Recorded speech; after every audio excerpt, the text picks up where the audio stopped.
आज की कथा बताती है भक्ति में कितनी शक्ति है, यहाँ तक कि भगवान भी अपने भक्त के सामने झुक जाते हैं। भगवान भी ऐसे भक्तों के ऋणी हो जाते हैं। आइए सुनते हैं आज की कथा। नमस्कार मित्रों, कथा इस प्रकार है। एक भक्त थे।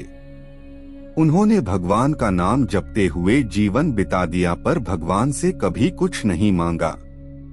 एक दिन वे भक्त भगवान शिव के मंदिर गए, पर यह क्या, वहां उन्हें भगवान नहीं दिखे। वे आसपास के अन्य भक्तों से पूछने लगे कि आज भगवान कहाँ चले गए। सब उनकी ओर हैरानी से देखते हुए कहने लगे, भगवान तो ये रहे, सामने ही तो है, तुझे नहीं दिखते, तू अंधा है क्या? उस भक्त ने सोचा कि सबको दिख रहे हैं, मुझे क्यों नहीं दिख रहे? मुझे ये सब दिख रहे हैं, भगवान ही क्यों नहीं दिख रहे? ऐसा विचार कर उनका अंतःकरण ग्लानि से भर गया। वे सोचने लगे, लगता है कि मेरे सिर पर पाप बहुत चढ़ गए हैं, इसीलिए मुझे भगवान नहीं दिखते।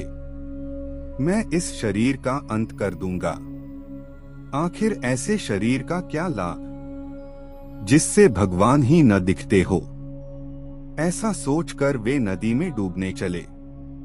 इधर अंतर्यामी भगवान एक ब्राह्मण का वेश बनाकर एक कोढ़ी के पास पहुँचे और कहा कि ऐसे ऐसे एक भक्त नदी को जा रहे हैं, उनके आशीर्वाद में बहुत बल है। यदि वे तुझे आशीर्वाद दे दे तो तेरा कोढ़ तुरंत ठीक हो जाए। यह सुनकर कोढ़ी उस नदी की ओर दौड़ा। उन भक्त को पहचानकर उनका रास्ता रोक लिया और उनके पैर पकड़कर उनसे आशीर्वाद मांगने लगा। भक्त कहने लगे, भाई, मैं तो पापी हूँ, मेरे आशीर्वाद से क्या होगा? पर जब बार बार समझाने पर भी कोढ़ी ने पैर न छोड़े तो उन भक्त ने अनमने भाव से कह ही दिया, भगवान तेरी इच्छा पूरी करे। ऐसा कहते ही कोढ़ी बिल्कुल ठीक हो गया, पर वे भक्त हैरान हो गए कि यह चमत्कार कैसे हो गया। वे अभी वहीं स्तब्ध खड़े ही थे कि साक्षात भगवान सामने आ खड़े हुए। उन भक्त ने भगवान को देखा तो अपने को संभाल न सके और रोते हुए भगवान के चरणों में गिर गए। भगवान ने उठाया। वे भगवान से पूछने लगे, भगवान, यह आपकी कैसी लीला है?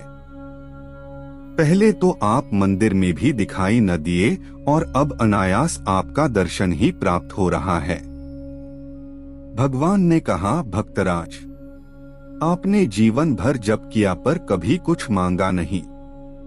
आपका मुझ पर बहुत चढ़ गया था, मैं आपका नी हो गया था, इसीलिए पहले मुझे आपके सामने आने में संकोच हो रहा था। आज आपने उस कोढ़ी को आशीर्वाद देकर अपने पुण्य पुंज में से कुछ मांग लिया, जिससे अब मैं कुछ मुक्त हो सका हूँ, इसीलिए मैं आपके सामने प्रकट होने की हिम्मत कर पाया हूँ। वे भक्त धन्य है जो भगवान का नाम तो जपते हैं पर बदले में भगवान से कभी कुछ नहीं मांगते।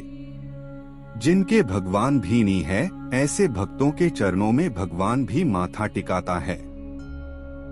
भक्तजनों, कथा पसंद आए तो कमेंट बॉक्स में ओम नमः शिवाय या हर हर महादेव अवश्य लिखें। साथ ही चैनल को सब्सक्राइब भी करें। धन्यवाद मित्रों।